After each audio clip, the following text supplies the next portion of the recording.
Bom dia, boa tarde, boa noite. Eu não sei que hora você vai estar me assistindo, mas a gente está muito feliz de ter vocês aqui com a gente. Por favor, se inscrevam no canal, porque a gente tem tido muitas visualizações dos textos, mas o pessoal não se inscreve e a gente precisa de inscrição.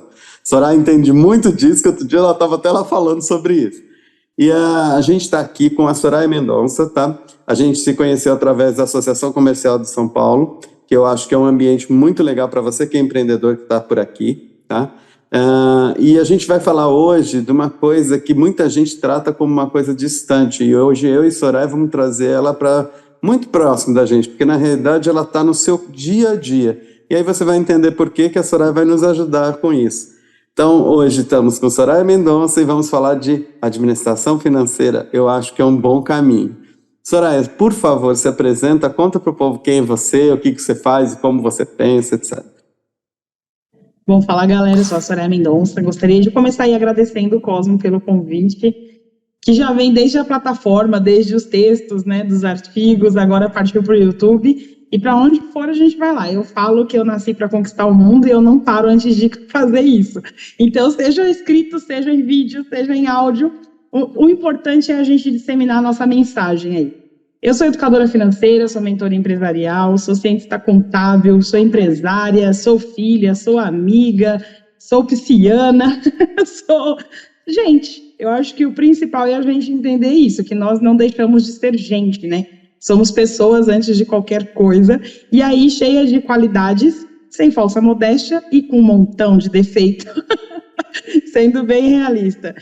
E o Cosmo falou aí sobre a questão da educação financeira, da administração financeira. Gente, eu sou apaixonada por números desde criança, sabe? Quando os meus primos brincavam, a gente brincava com os primos, eu era a caixa da loja, então eu passava troco, eu cobrava, eu pedia nota. A louca da organização ali, porque tinha que ter lucro. A minha mãe falava, eu trabalhei, mas não tenho dinheiro porque tem que pagar as contas. Então, para pagar as contas, a gente tem que fazer mais dinheiro do que conta. Ali eu fui aprendendo já como é que lida com dinheiro. Mas antes disso, eu virei contadora. E aí eu fui entender da parte burocrática, da parte de como que faz para abrir uma empresa, para estruturar uma empresa, as obrigações que se cumprem ali junto com o governo, que é o nosso sócio majoritário, não tem como você falar que não é. Ele é sim, porque você deve satisfação a ele, você paga para ele e não tem para onde fugir. Então eu fui estudar muito essa parte contábil. Me apaixonei, me encantei, principalmente pela parte tributária, a área tributária, porque eu acho que todo mundo tem que pagar imposto sim. E eu falo que o meu sonho é postar lá no meu Instagram que eu paguei um DARF de pessoa física no valor de 1 milhão. Porque quando chegar aí, você imagina a minha renda. A receita vai estar estourada. Mas não acho que a gente tem que pagar um imposto mais caro. Acho que a gente tem que estudar tributariamente para entender qual é a forma mais econômica da nossa empresa tributar, de a gente, enquanto pessoa física, tributar e pagar, recolher, dar a César o que é de César, mas de forma lícita, de forma correta, economizar. Tá? A parte tributária me encanta por conta disso. Quando eu virei empresária contábil, eu fui ser empresária, né? Falei, agora eu vou ser patroa. Levei uma surra. Porque é muito diferente. É muito. Eu sabia ser contadora, mas eu não sabia ser empresária. Ninguém tinha me explicado como é que era isso. Sabe aquela história que eu vou falar, você conta, eu conto? Ninguém me contou. E eu fui a virar empresária e descobri que eu não ia conseguir cobrar o que eu achava justo de todos os clientes, porque eu tinha uma parcela gigantesca que não tinha nem aquilo de receita para me pagar. Eu não conseguiria atender todo mundo da forma técnica como eu me portava, como eu falava, porque era a minha realidade, era o meu mundo, mas não era dos meus clientes, então eu tive que aprender a apertar a tecla SAP para traduzir tudo que vem aqui entre obrigações, entre empresa, entre governo, entre mercado, para cliente. Então, foi desafiador. Eu aprendi que tem que lidar com gente. Gente do céu, para mim era muito difícil lidar com gente, vocês não têm noção. Desde 2015 eu trabalho com desenvolvimento humano, principalmente o meu, porque eu ficava me perguntando, o que será que os dinossauros fizeram, que Deus acabou com eles, que o ser humano ainda não fez? Porque a gente é complicado. Então, era esse nível de gente, como eu gostava de gente, vocês imaginam. Então, fui estudar desenvolvimento pessoal, fui estudar muito mais coisas assim para entender quem era a Soraya, antes de quem era a empresária, de quem era qualquer coisa, mas quem era eu. E vi o quanto que isso é importante. quando eu consegui, né, eu falo que aquela frase da Clarice Lispector que ela fala, me decifre, mas não me conclua, porque eu posso te surpreender. Eu uso para mim, todos os dias, porque eu decifro algo sobre mim, eu falo, mas ainda não conclui não, porque está em evolução, está em transformação, alguma coisa nova pode vir por aí.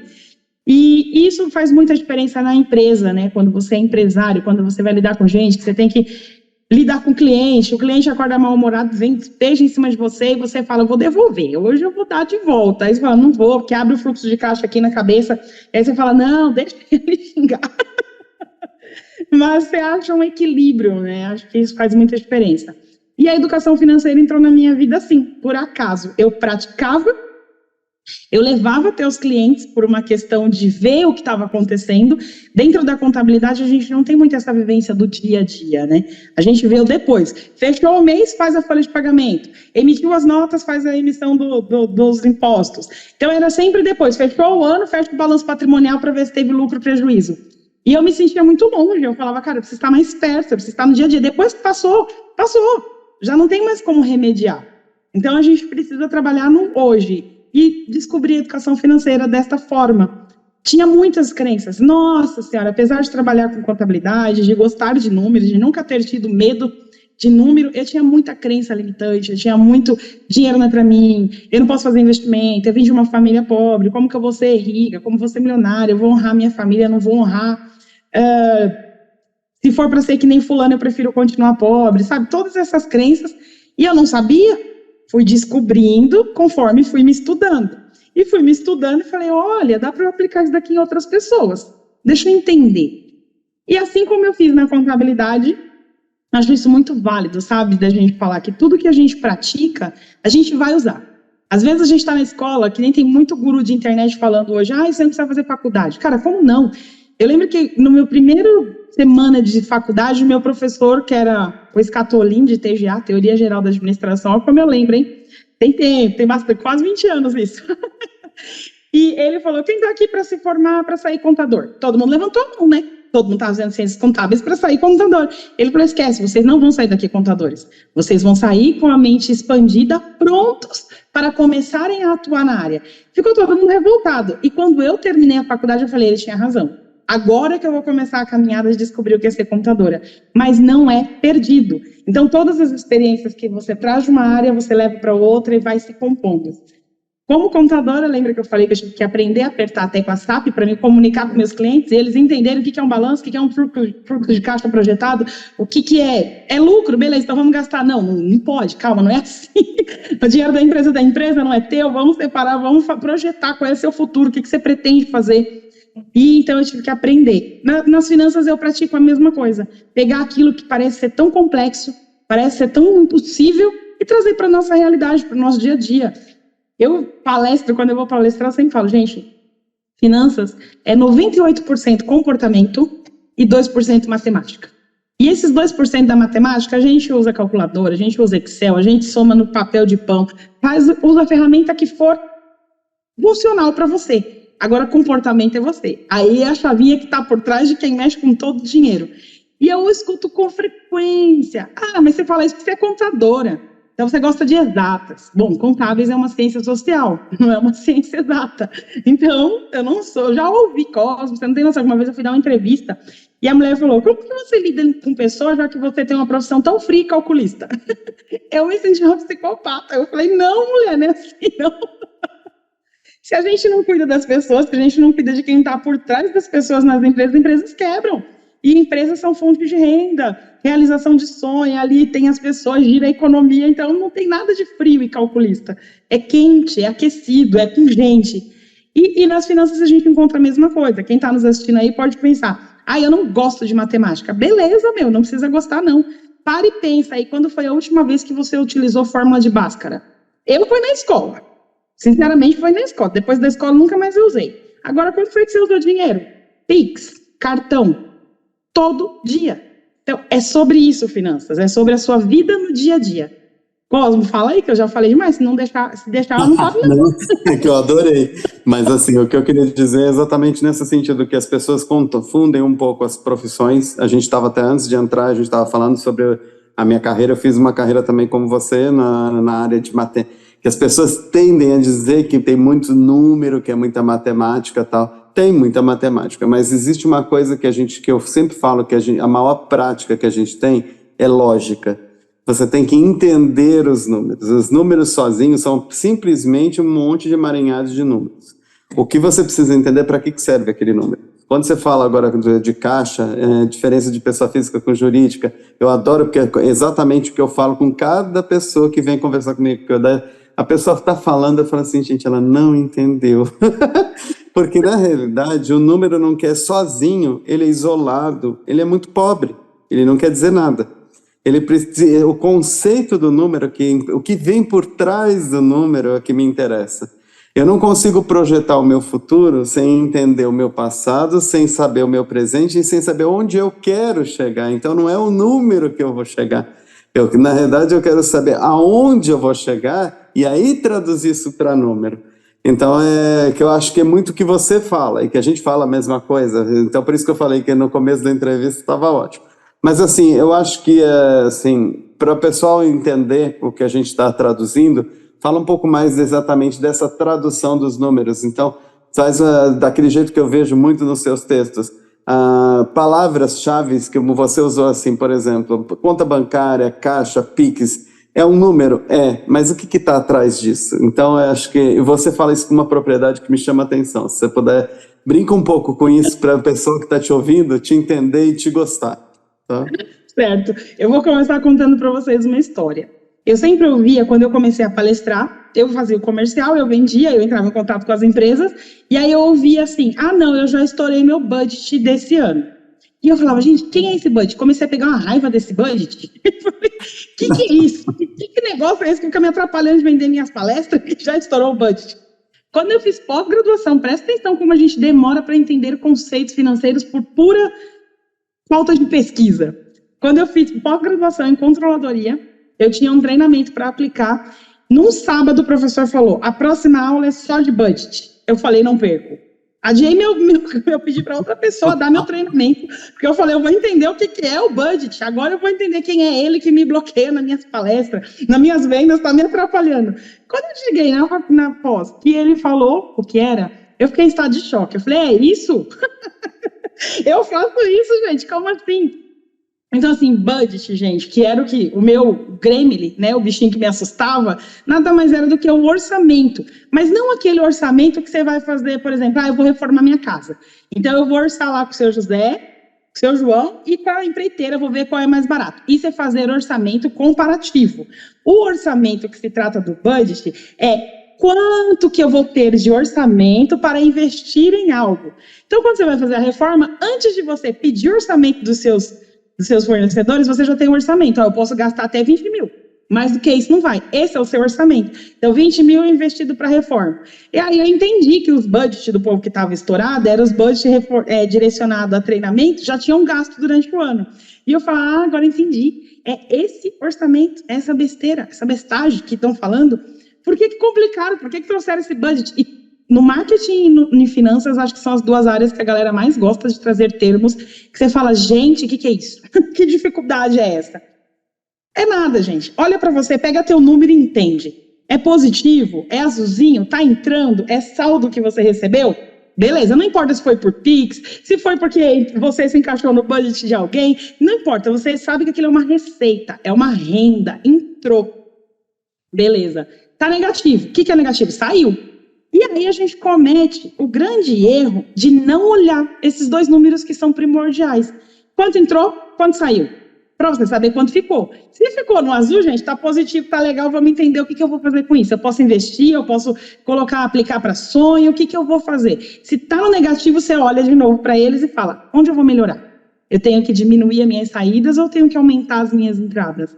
Porque às vezes a galera só fala, eu tenho que economizar, mas já está vivendo na raspa do tacho. Já está lá embaixo, no fim. Às vezes ela está precisando gerar mais renda, mais receita, mais entrada de dinheiro. Então, é sobre isso que você tem que olhar para os teus números. O Cosmo falou que os números sozinhos são, né, uma informação vazia. Mas os números, gente, eles falam com a gente. É que às vezes a gente não dá atenção.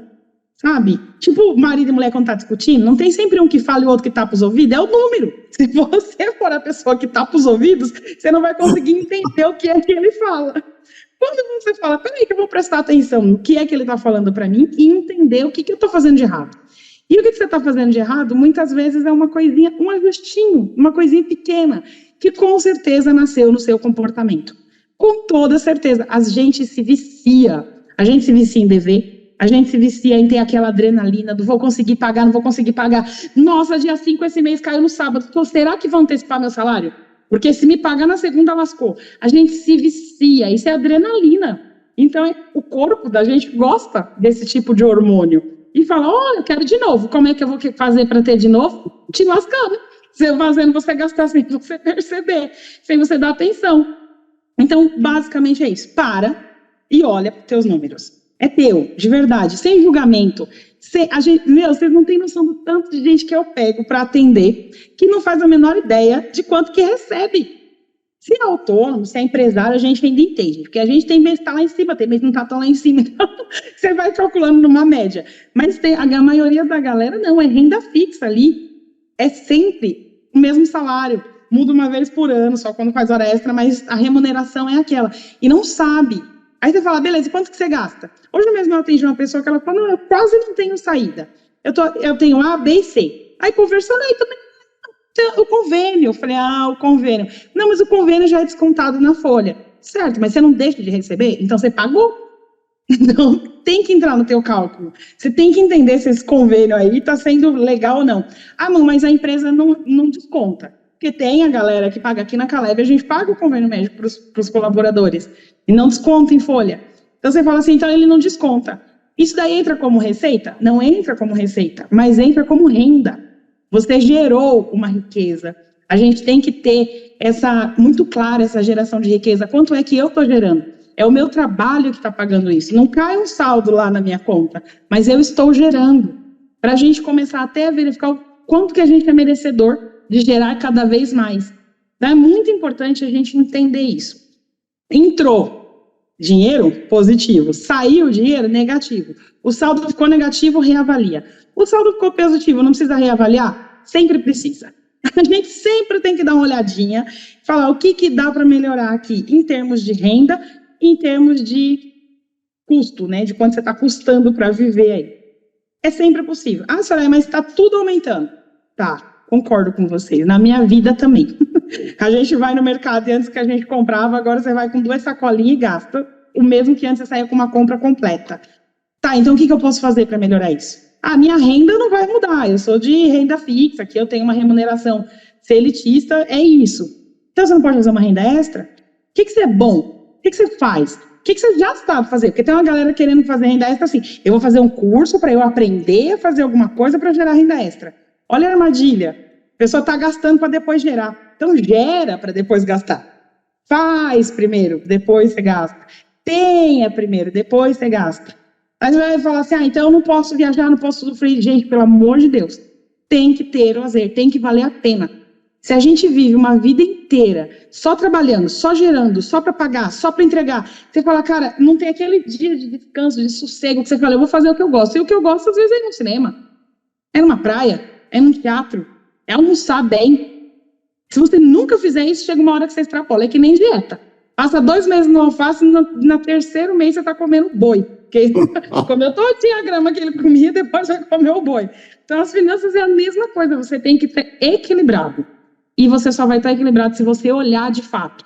O que é que eu estou gerando hoje? O que é que está saindo hoje? Disso que está saindo, dá para eu cortar? Dá para eu tirar, eliminar? Tem coisa que eu nem preciso. Eu estou vendo, esses dias eu estava conversando com meu namorado. Ele assina Netflix, ele assina HBO, ele assina não sei o que lá, Premium. Ele trabalha, ele faz faculdade, ele faz renda extra. Que hora que ele assiste tudo isso? Falei, rapaz, você está perdendo dinheiro.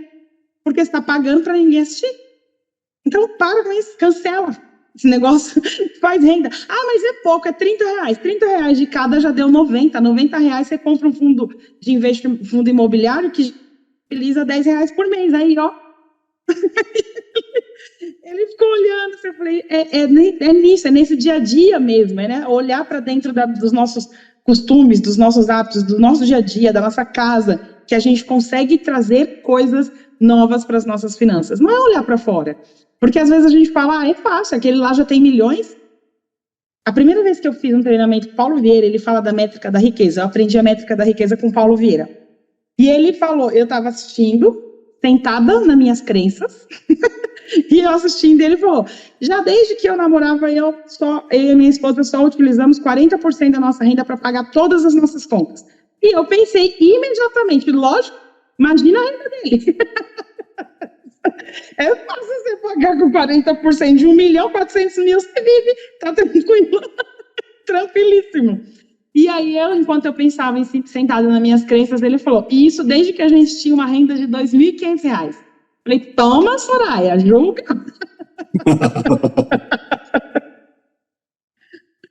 Eu acho que é muito legal tudo que você está falando, e aí duas coisas me chamaram bastante atenção e que eu acho que você pode traduzir isso bem legal para as pessoas, tá? Tem dois aspectos que você falou durante o caminho todo e que eu quero levantar aqui, tá? Efeito tempo, tá? A gente pensa muito nos números e quando a gente fala que os números eles têm vida e que eles têm uma explosão, um entendimento por trás, tá? A gente está falando primeiro em tempo, que é a diferença hoje de você entender o que é o caixa de uma empresa. Porque quando você fala de entradas e saídas, às vezes eles não entram hoje, eles entram daqui 30, 60, 90 dias. E assim, isso faz uma diferença muito grande, que é o efeito temporal. E o segundo é o efeito conhecimento. Saber o que significa aquele número, tá? Então, assim, você tem dois aspectos muito importantes, o valor, tá? E o tempo. Então, eu queria só que porque assim, você sabe, a internet tem as suas vantagens e desvantagens. A gente não pode fazer uma entrevista muito longa, senão ninguém assiste. Então, eu vou te deixar falando do tempo e do conhecer o número, para a gente dar quase uma amarrada aqui nessa primeira entrevista, porque eu tenho certeza que a gente vai ter que fazer outras, porque você tem uma facilidade de falar sobre dinheiro, sobre conhecimento, muito importante para a gente. Você pode fazer isso para a gente? Com certeza. Gente, primeira parte, tempo. É muito importante a gente entender que a gente precisa do tempo. A gente precisa colocar ele para trabalhar a nosso favor. Então, todas as vezes que você negocia com um cliente, você fala, eu te dou 60 dias para pagar. Você não tem renda hoje, você não tem receita hoje. Você não tem nada hoje, a não ser, dependendo da sua forma de tributação, que pagar um imposto porque você já emitiu a nota. Então, às vezes, você já começa devendo. Mas você só vai ter quando ele pagar. Daqui para 60 dias, pode acontecer tanta coisa. Então, é por isso que você tem que projetar. Você pega ali um caderninho, uma planilha, um RP, aquilo que for favorável a você. O WeGet, contrata o WeGet, gente. Minha empresa, olha aí, lembrei. Coloca a gente para fazer ali. Projetando. Venda hoje. Quando é que vai entrar esse dinheiro? Daqui 60 dias. Então, eu vou contar com ele daqui 60 dias. Sabe aquela história de não conta com ovo? Lá no ninho da galinha? É a mesma coisa. Você fala, não, mas é um cliente que não atrasa. Beleza, se estoura uma pandemia no meio do caminho, ele vai pagar você ou ele vai guardar para a reserva dele? Ele vai guardar, com certeza. Já aprendemos a lição. Precisamos ter reserva. Então, o tempo dentro do fluxo de caixa é muito isso. Você olhar o hoje. Hoje eu tenho um saldo lá. Coloquei o mais, coloquei o menos. Sobrou. O que sobrou? Qual é o saldo? A coisa gostosa. Ficou positivo. R$100.000. Lindo. Hoje a gente está conversando no finalzinho de agosto aqui. Comecinho de setembro, qual é a primeira coisa que a empresa tem? Folha de pagamento. Esse saldo que fechou em agosto, em setembro, cobre a sua folha de pagamento? Cobre as suas despesas que você ainda não vai ter feito receita para receber? Porque essa venda que você fez hoje, que foi ótima, você só vai receber daqui 60 dias. Então, durante esses 60 dias, como é que a sua empresa vai se sustentar? Ah, não, mas é quando a gente vai fazendo venda imediata e aí já vai recebendo. Gente, olha o ovo de novo. A gente tem que contar com o que tem, com esse saldo. Fechei o saldo com 100 mil. É isso aqui que eu tenho. Então, como eu vou organizar o meu caixa para utilizar esses 100 mil? Aí, Soraya, no começo, dia 1º de setembro, vai cair um saldo de um cliente que eu já vendi há 60 dias. Então, ele já vai me pagar agora. Beleza, ele é uma renda, uma receita positiva, vai entrar ali para o teu fluxo de caixa. Então, é um jogo, realmente, é uma dança, tá? Porque o jogo parece que alguém vai perder. Então, é uma dança onde tem que haver essa condução. E quem vai fazer a condução é o CEO, o gestor, a pessoa responsável pelo financeiro aí, de olhar como eu estou hoje, futuramente, o que tem para entrar, o que tem para sair. Investe, gente. Coloca dinheiro para trabalhar para você. Não fica com a falsa ilusão de que o que eu peguei esse ano para fazer imposto de renda da pessoa física, de gente que investiu em day trade e só teve prejuízo, porque day trade é o que eu vou ganhar no dia, né? Comprei, vendi, tive lucro. Não tem. Você não sabe como funciona, você tem que entender, você tem que estudar, tem que buscar o conhecimento. Então, o investimento é assim, é a longo prazo. Você que é empresário, todo mês. Você já sabe, gente, o que acontece no final de novembro, no mês de dezembro? 13º. A gente tem que pagar. Chega cliente e fala assim, eu não sei o que acontece. Todo ano eu estou ferrado em dezembro por causa do 13º. Que é? Porque o que você tem que fazer? Pegar esse um ano e dividir em 12 parcelinhas e esses 12avos, mês a mês, você joga no investimento. Coloca num lugar que vai render. Quando chegar o período de você pagar seu 13º, aquilo que você veio reservando mês a mês já vai custear, paga, e o rendimento ainda paga as despesas que você teve com isso, como fundo de garantia, entendeu? Então a gente tem que ser estrategista, não é ser matemático, não é saber Bhaskara, delta, equação de primeiro, segundo, terceiro grau, não é. É estratégia, olhar para os números sem medo, como o Cosmo falou, passado, presente, futuro. Utilizar o tempo a nosso favor. Ainda, Soraya, mas eu vi essa entrevista, só falta 4 meses por ano. Pega esses 4 meses e já começa a fazer, já cria o hábito. Quando você entrar em janeiro de 2024, você já vai ter o hábito de separar 12avos para o 13º de todos os seus funcionários, 12avos para as férias de cada um. Acabou. Quando chega no final do ano, você tá lindo, você fala, cara, era só isso. Porque quando a gente faz uma coisa que pra gente é muito difícil, e quando você começa a fazer, você vê que não era tão difícil, você fala, não acredito que eu passei a vida sofrendo. E era só isso. E é uma descoberta, celebre, que gostoso, faça isso. E busque conhecimento. Eu gosto muito de uma frase de Henry Ford, que ele fala, eu não preciso saber fazer, eu preciso ter ao meu redor quem saiba. Então, às vezes, você quer ser o cara que faz a gestão, que faz contas a pagar, contas a receber, faz toda a gestão do fluxo de caixa, você não precisa, você tem que ter quem operaciona, quem faz a operação para que você possa pensar. Quando a gente está muito dentro de uma tempestade, a gente não consegue ver saída. Então, isso foi uma das coisas que eu descobri quando eu aprendi que eu era empresária, que eu não podia estar na operação. Enquanto eu estava na operação, eu não fazia a minha empresa crescer. Eu não fazia a minha empresa se desenvolver. Eu não tinha quem tivesse estratégia, porque eu estava ali. Fazer, entregar, operar, receber, pagar. Fazer, acabou. Quando eu comecei a me afastar, e eu ficar de longe, eu falava, aquilo dá para fazer assim. Olha, aquilo é uma saída. Se eu economizar, se eu otimizar a produção da minha equipe, eu ganho dinheiro, gente. Faz dinheiro.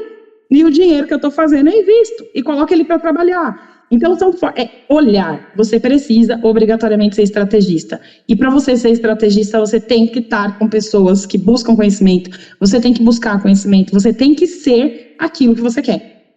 Ser, sabe? Tem muita gente que quer ser, mas não quer pagar o preço. Eu quero ser como o Cosmo, mas eu não tenho paciência para ter uma comunidade, administrar, falar com gente. Não. Eu quero ser um ótimo empresário, mas eu sou muito bom. Você é um muito bom, faço cadeira como ninguém. Tá bom, então você é operacional. Quem é que faz a gestão dessa cadeira? Da venda, da compra, do caixa, da entrega, da busca de cliente? Quem é que faz a gestão? Então a gente tem que, como empresário, também parar de querer ser autossuficiente. Querer ser a gente tem mania brasileira, tá, gente? Quando eu falo para vocês, a gente empresário brasileiro, tem a mania, tem o orgulho de ser o pipineiro, o bombeiro que apaga incêndio. Se não sou eu nessa empresa, ela quebra. Isso não é orgulho, isso é vergonhoso, porque todo mundo que faz uma empresa constrói para que ela tenha longevidade. Então, para isso, ela tem que funcionar sem você. Busque conhecimento, busque informações, busque indicações, leia livros, assista vídeos, participe de comunidades, busque pessoas que queiram o mesmo que você. Só para finalizar, Cosmo, eu gostaria de dizer aqui, eu escuto muito dos empresários, né? Eu, como contadora, atendo empresários, eu escuto. Ninguém me entende, não vai entender. Só um empresário entende outro empresário. Só a gente sabe as dores que a gente vive. Não tem como. Às vezes você pode até compreender, mas entender é outra coisa. Entender é viver, é sentir na carne, é sentir no dia a dia. Falar, cara, não acredito, você também passa por isso, eu achei que era só eu. Então não adianta, não é porque os outros não querem, não te apoiam, na minha família ninguém me entende. Não é. Eles não sabem, gente. Não é a vivência dele, não é o que eles vivem no dia a dia. Eles acham que é de um jeito que a gente sabe que não é. Então, calma, gente. Não fica caçando encrenca. Brigue com você mesmo.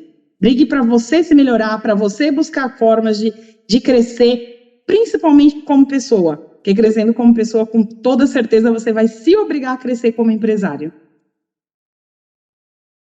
Eu acho que com essa finalização, realmente a gente tem uma entrevista completa, Soraya. A gente vai, acho que sem dúvida, se você topar, a gente vai conversar de novo de assuntos específicos, que você, inclusive que estejam em voga na época. Eu acho que tem tudo a ver com você, tá? Mas, assim, essa visão que você colocou no fim é uma das coisas que eu insisto muito, que as pessoas se enxergarem empresário. Porque até a gente, eu, Carol, Hélida, o pessoal do Crono, às vezes a gente fala que a gente atende empresários e o pessoal fala assim, nossa, mas você tem uma mania de ouvir, né? Eu assim, tenho. Porque na realidade eu só vou te dar uma resposta ou levar algum conhecimento para você a partir do momento do conhecimento de quem é você. E muitas vezes você vem para mim achando que você é um empreendedor, um empresário, assim, apesar da confusão que as pessoas fazem entre as duas coisas. E aí eu olho e falo assim, você talvez seja um ótimo empreendedor, talvez você não seja um empresário. Dentro do exemplo que você falou da cadeira, não é ruim para uma pessoa quando ela enxerga isso, porque às vezes ela tem uma habilidade manual ou uma habilidade de construção, mas ela não tem uma habilidade de gestão. Tá? Ela pode ou aprender isso que você acabou de falar, que é muito interessante, quando ela consegue, e se aquilo não penalizar aquilo que é melhor dela, que é a habilidade dela. Tá? Senão ela precisa, às vezes, de um sócio, ou às vezes contratar alguém para fazer a parte que não é a habilidade dela. Então eu acho fantástico isso que você terminou, porque às vezes as pessoas falam assim, nossa, mas eu vou gastar. Não, você não vai, aí não é um gasto, é um investimento, porque na realidade, sem aquilo, você não teria a lucratividade que você levantou. Então dá para a gente conversar muitas vezes aqui, Soraya, de muitos assuntos interessantes. Queria te agradecer profundamente por você ter vindo falar com a gente, tá? Te deixar as portas abertas do Crono, porque a gente gosta muito de pessoas que falem exatamente isso, falam que a gente pode sim empreender, que a gente tem que arregaçar as mangas e que a gente tem que acreditar na gente em primeiro lugar, porque se a gente não se acreditar como pessoa, você também não adianta tentar ser empresário, porque você já começou o caminho de um jeito meio torto, tá? Obrigado, Soraya. Eu que agradeço mais uma vez aí a todos do Crono, realmente, por esse trabalho, o Cosmo pelo convite, você que está nos assistindo, espero que você tenha chegado até o final aqui, investido esse tempo na gente, e me acompanhe, estou por aí, Soraya Mendonça, em todas as redes sociais, Instagram, LinkedIn, me acompanhe, tem muita coisa boa lá, que eu acredito que ajuda a gente a dar essa destravada, tá? Obrigada, Tá bom. e eu espero, só convidar que eu venha. É isso aí, obrigado, Soraya. Valeu.